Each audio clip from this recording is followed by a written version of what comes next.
stand up right now. Go ahead, I mean it. Just for a second, push yourself up from that chair, feel the weight of your body on your feet, and just stand tall. While you are standing there, I want you to pay close attention to the miracle happening inside you. Your heart is beating, your blood is pulsing, and your arteries are quietly, heroically doing their job to keep you alive. But here is the thing that almost nobody realizes, and it's something your doctor might not have the time to explain in a 10-minute checkup. After you cross the age of 55 or 60, your arteries are simply not as resilient or as springy as they once were. Most people live under a very dangerous illusion. They believe that clogged arteries are something that happens suddenly, like a bolt of lightning hitting a tree. They think one day you are perfectly fine, and the next day, you are hit with a heart attack or a stroke that flips your entire world upside down. But that is not how the human body works. In reality, clogged arteries are a slow, silent, and methodical process that develops over 20, 30, or even 40 years. There are no alarms. There is no sharp pain to warn you. There are no red lights flashing on your dashboard saying, "Pay attention now." It is a silent buildup that happens in the dark, beneath the surface, until one day a life-changing event occurs. A heart attack that lands you in the emergency room. A stroke that changes how you move your arm or how your words come out. Or perhaps most heartbreaking of all, you find yourself sitting in a quiet doctor's office hearing those heavy words. "I really wish we had caught this earlier so we could have done more to head it off." Those words sit heavy in the air, don't they? I'm Dr. Michael Kent, and for more than 30 years, I have made it my life's work to sit down with people just like you, folks in their 60s, 70s, and older, and help them protect their hearts in gentle, natural ways that actually support what the body is already trying to do. What if I told you there is one straightforward thing you can add right into your regular meals? Not some expensive pill, not a scary procedure, but actual food on your plate that solid, peer-reviewed science says can start helping your body take better care of those arteries, and it can begin working from the very next time you sit down to eat? The best part is that this is not one of those harsh, all-or-nothing diets that make you miserable or force you to give up every single thing that tastes good, or that you share with your family during the holidays. It doesn't cost an arm and a leg at the grocery store, and you can still enjoy the meals that make you smile. Stick with me here, because by the time we are finished today, you will have a clear, step-by-step picture of exactly what to put on your plate, why those specific foods make such a massive difference inside your body, and how to do it safely, especially when you are over 60 and want to move carefully with any new habit. Before we go any further, I want to clear up a massive misconception that even some medical professionals get wrong. When people hear the phrase clogged arteries, they almost always picture old kitchen pipes packed solid with years of built-up grease, thick, sticky stuff that just suddenly stops everything. That image is only about 10% of the story, and honestly, it's the least important part. What really starts the trouble is not the grease itself, but a process called long-term systemic inflammation inside the artery walls. Imagine the inner lining of your artery, which doctors call the endothelium. When this lining is healthy, it is smoother than silk, allowing blood to glide along with zero resistance. But when you have chronic inflammation, it is like someone is taking a piece of rough sandpaper to that silk lining every single day. Once that lining gets scratched, scuffed, and rough, little particles of cholesterol that are floating in your blood start sticking to those hurt spots. They aren't trying to hurt you, they are actually trying to patch the wound. But then, calcium starts to pile on top of that cholesterol like hard, brittle cement. The whole area thickens, the artery gets narrower, the walls get stiffer, and your blood has a much harder time getting through smoothly. This whole slow grinding process is called atherosclerosis. Because it builds so gradually, you usually don't notice a single thing until a big problem shows up. But here is the encouraging news. Your body is not a helpless machine. You really can slow that buildup way down, and in many cases, you can even help stabilize and undo a portion of the damage that is already there. but only if you stop giving fuel to the inflammation that is driving the whole thing forward. To truly understand why your arteries change, we have to look at the hidden layer of your blood vessels that most people have never heard of, the glycocalyx. Imagine a microscopic forest of tiny hair-like structures that line the inside of every single artery in your body. This forest acts as a protective barrier, a sort of biological Teflon that keeps cholesterol and toxins from ever touching the actual wall of the artery. When you are young, this forest is thick and lush. But as we age, and especially when we eat a diet high in sugar and processed oils, this forest gets mowed down. Once the glycocalyx is thin or gone, your arteries are left naked and vulnerable to damage. This is where the real clogging starts. By focusing on anti-inflammatory foods, we aren't just lowering a number on a lab report. We are literally regrowing the protective forest inside our veins. When you reach your 60s or 70s, 4 key biological changes happen that hit your arteries particularly hard. The first change is that ongoing arterial inflammation we just mentioned. Picture your arteries like a flexible garden hose that you use to water your garden. When the inside is nice and clean, the water flows in a perfect, steady stream. But chronic inflammation roughs up that inner surface, like moss or algae building up inside the hose, so the flow gets choppy and turbulent. This turbulence creates more friction, which creates more heat and more damage, which then attracts more plaque. It is a vicious cycle. A huge study from Harvard University kept track of more than 5,000 adults for 15 full years and discovered that measuring inflammation levels predicted who would have a heart attack far better than just looking at cholesterol numbers by themselves. You might be sitting there thinking, "But Dr. Kent, I've heard that low-fat diets and statin pills are supposed to fix all of this." The truth is that while those things can help with some parts of the picture, they often don't touch the root cause of the inflammation. So the problem just keeps simmering underneath like a fire in the walls of a house. The second change you need to understand is oxidative stress combined with plaque that becomes unstable. This is a concept that is life-saving if you grasp it. You see, not all plaque is the same. Some plaque is hard and calcified. It's like a rock. While it narrows the artery, it's actually relatively safe because it's stable.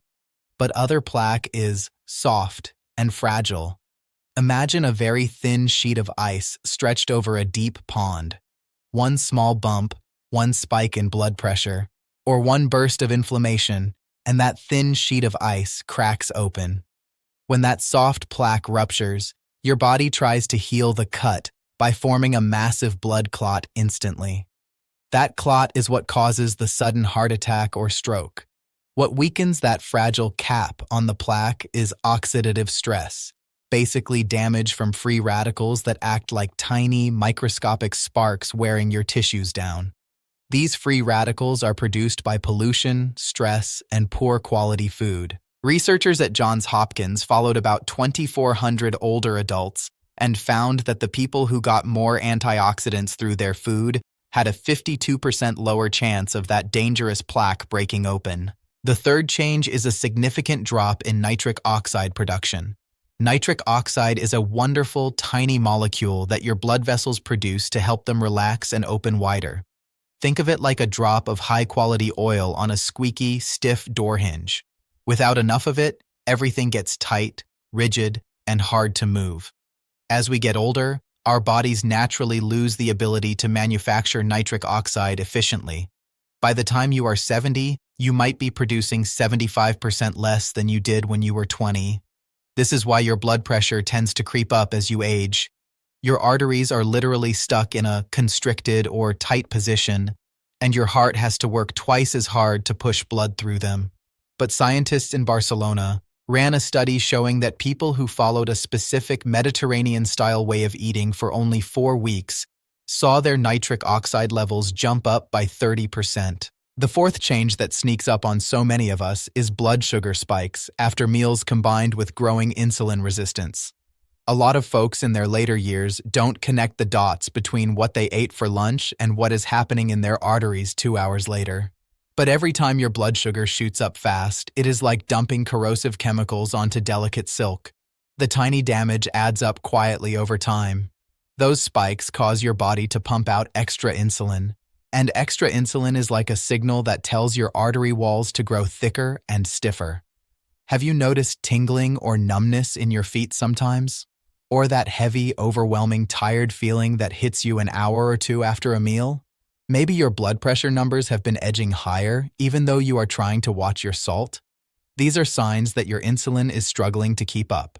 Now, let's introduce a concept called advanced glycation end products, or AGEs. These are compounds that form when sugar molecules bond with proteins in your blood. Imagine your artery walls becoming caramelized or sticky like a burnt dessert. This makes them brittle and stiff. Most seniors have a high accumulation of AGEs because of decades of eating refined flours and sugars. The meal we are discussing today specifically helps inhibit the formation of these sticky compounds, allowing your arteries to maintain their youthful flexibility. Let's talk about the potassium balance in deep detail. Most seniors are told to avoid salt, but they aren't told to increase potassium. Potassium is the direct antagonist to sodium. It goes into your cells and pushes the excess water and salt out into the bloodstream so your kidneys can flush it away. But more than that, potassium actually relaxes the smooth muscle cells of your arteries. It's like a biological chill pill for your blood vessels. Without enough potassium, your arteries stay in a state of high tension, regardless of how little salt you eat. This is why foods like avocados, spinach, and sweet potatoes are so vital. They don't just provide nutrients, they provide the electrical balance your heart needs to maintain a steady rhythm. In fact, a lack of potassium is one of the leading causes of benign heart palpitations in older adults. When you restore that balance, the skipping heart sensations often vanish. Then we have the vagus nerve connection. Your heart and your brain are connected by a massive nerve called the vagus nerve. This nerve is responsible for the rest and digest system. When this nerve is healthy and toned, it keeps your heart rate low and your blood vessels open. But when we are stressed, or when we eat inflammatory foods, the vagus nerve loses its tone. This leads to a state of fight or flight that stays on 24 hours a day. Imagine leaving your car engine idling at 5,000 RPMs while it's parked in the garage. That is what stress does to your heart. Part of the heart protocol involves not just what you eat, but how you eat. Eating slowly, chewing your food thoroughly, and being in a calm environment actually cools the vagus nerve, allowing your heart to operate in its most efficient zone. This is why traditional cultures often had a long, slow meal at the end of the day. They were unknowingly practicing vascular medicine. Let's dive deeper into step 5. Fatty fish. This is your foundation. Think salmon, sardines, mackerel, or anchovies. These are not just food, they are medicine for your blood. Just 2 servings per week provide measurable cardiovascular benefits. Why? Because they are loaded with EPA and DHA, omega-3 fatty acids. These fats act like fire extinguishers for arterial inflammation. They improve nitric oxide production, meaning your vessels relax more easily. They also prevent platelet clumping, which is what causes the dangerous clots that lead to strokes. A 2018 study in the American Journal of Clinical Nutrition showed 380% improvement in arterial flexibility after 12 weeks of consistent omega-3 intake. We must also talk about phospholipids. The omega-3s in fish like krill or salmon are attached to phospholipids, which means they can travel directly into the cell membrane of your heart cells. This strengthens the skin of your cells, making them resilient to damage. If fish is truly unappealing to you, consider high-quality purified fish oil capsules. But always discuss this with your doctor first, especially if you are taking blood thinners, because these fats are very effective at keeping the blood smooth. Step 4. Colorful, non-starchy vegetables. This is where you get your shields. Think spinach, arugula, broccoli, red peppers, tomatoes, and onions. These plants are packed with polyphenols, flavonoids, and fiber. Fiber is essential because it binds to excess cholesterol in the digestive tract and carries it out of the body before it can reach your blood. But the real magic is in the polyphenols. These compounds reduce oxidative stress by neutralizing free radicals. Harvard researchers tracked 3,000 adults over 10 years and found that those consuming at least 5 servings per day had 42% lower arterial stiffness. You want to mix your colors? Eat the rainbow. Each color represents a different phytonutrient. The purple in red cabbage is anthocyanin, which protects the brain's blood vessels. The red in tomatoes is lycopene, which specifically protects the large arteries like the aorta. Aim for 3 to 5 cups daily. Try to eat them raw or lightly steamed, as overcooking can destroy the delicate antioxidants your arteries need. Step 3. Extra virgin olive oil. This is the liquid gold of heart health. It contains oleic acid and powerful antioxidants like hydroxytyrosol. This compound specifically protects the endothelium and prevents LDL cholesterol from oxidizing. Remember, LDL is only dangerous when it oxidizes and turns rancid. Olive oil stops that process. But there is another secret here: oleocanthal. This is a natural compound in olive oil that acts very similarly to a low-dose anti-inflammatory medication. It thins the blood just enough to prevent clotting without the side effects of drugs. The way you use it matters. Use it as a finishing oil. Drizzle it over your cooked vegetables or fish after they come off the heat. Look for cold-pressed oil in dark glass bottles and store it away from light. Avoid high-heat frying with it to preserve the benefits. Just 2 tablespoons a day can change the chemical environment of your blood vessels. Step 2. Natural flavor enhancers. This is my favorite part because it makes your food taste amazing. Garlic, turmeric, black pepper, lemon juice, oregano, and rosemary. These are potent anti-inflammatory agents. Garlic has been shown to reduce blood pressure and arterial stiffness. It contains a sulfur compound called allicin, which acts as a natural ACE inhibitor, the same mechanism used in many blood pressure medications. Turmeric contains curcumin, which inhibits the primary inflammatory pathways in the body. However, you must take turmeric with a pinch of black pepper to unlock its power, because the piperine in pepper increases turmeric absorption by 2,000%. 1 to 2 cloves of crushed garlic daily can reduce CRP, that inflammation marker, by 20 to 30% in older adults. Instead of reaching for the salt shaker, reach for the herb rack. You're not just seasoning your food, you're medicating your arteries. Step 1. Avoid inflammatory triggers. This is perhaps the most important step. Refined carbohydrates, white bread, sugary cereals, pastries, and certain vegetable oils like soybean, corn, sunflower, and canola oil. These oils are high in omega-6, which can be pro-inflammatory when consumed in excess. They trigger a cascade of inflammation that negates all the benefits from the other steps. It's like trying to bail water out of a boat while there's still a hole in the bottom. Replace refined carbs with whole, minimally processed options like berries, nuts, or small amounts of sweet potato. Swap inflammatory seed oils for olive oil or avocado oil. Remember, no supplement on earth can outrun a poor diet. We also have to address the sleep-heart connection in a way you've never heard. During the night, your heart rate and blood pressure are supposed to dip. This is the only time your heart truly gets to rest. If you have sleep apnea, or if you are eating late-night snacks full of sugar, your heart never gets this break. This creates a state of pressure overload that stretches the artery walls, making them thin and weak over time. By eating our heart protocol meal for dinner, you provide the magnesium and healthy fats that stabilize your nervous system, allowing for that deep vascular rest that is essential for repair. Let's talk about the hydration myth. Most people think drinking more water is enough, but for your arteries, it's about cellular hydration. This requires electrolytes, specifically magnesium, potassium, and sodium, in the right balance.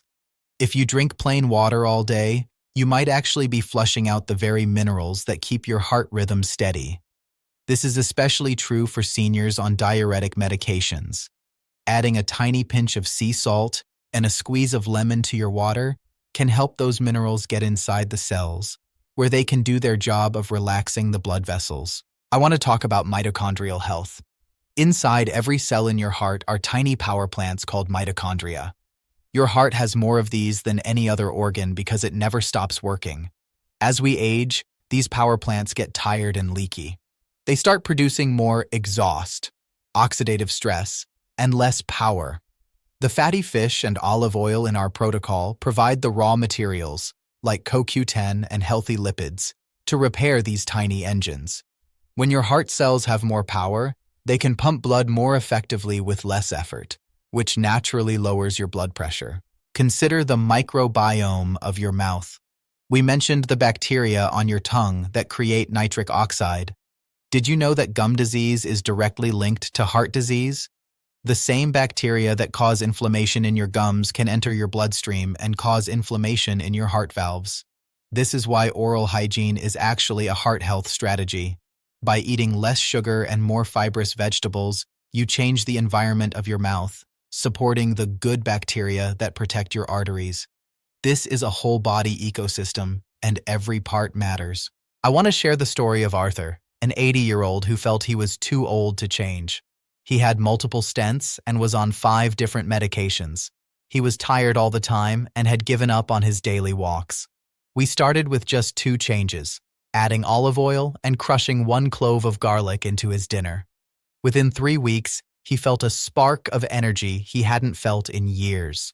He started walking to the end of his driveway, then to the end of the block. 6 months later, his cardiologist was able to reduce 2 of his medications. Arthur told me, "I thought I was just waiting for the end, but now I feel like I'm starting a new chapter." That is the power of the human body's resilience. It doesn't matter if you are 80 or 90, your cells are constantly regenerating. Give them the right building blocks, and they will build a stronger house. Let's look at the 12-month recovery roadmap in even more detail. Month 1. Your blood sugar stabilizes. The sticky feeling in your blood begins to subside. You stop having the mid-afternoon energy crashes. Month 2. Your vascular tone improves. This means when you stand up quickly or climb stairs, your arteries react faster to get oxygen to your brain and muscles. Your capillary density, the tiny vessels that feed your skin and organs, starts to increase. Month 3. Your lipid profile starts to shift. Not just the total cholesterol, but the size of the particles. They become large and fluffy, safe, rather than small and dense, dangerous. Your brain fog begins to lift as cerebral blood flow increases. Month 6. Plaque calcification begins. This sounds scary, but calcifying a soft plaque is like putting a hard shell over a soft-boiled egg. It makes it stable and much less likely to cause an emergency. Month 9. Your systemic inflammation markers, like hsCRP, often drop to their lowest levels in years. You might notice that old joint pains are also disappearing because inflammation is systemic. Month 12. Your biological age, measured by arterial stiffness, can actually move backward. You are now living in a more resilient body than you were a year ago. Your heart is now pumping more blood with every beat, meaning it has to beat fewer times per minute. I also want to touch on the vitamin D factor. Most seniors are deficient in vitamin D, which is actually a hormone that regulates calcium and inflammation. Without enough vitamin D, your body can't effectively use the vitamin K2 we talked about earlier. Spending 15 minutes in the sun or taking a high-quality supplement is like turning on the power to the entire heart protocol system. Vitamin D also helps maintain the strength of the heart muscle itself.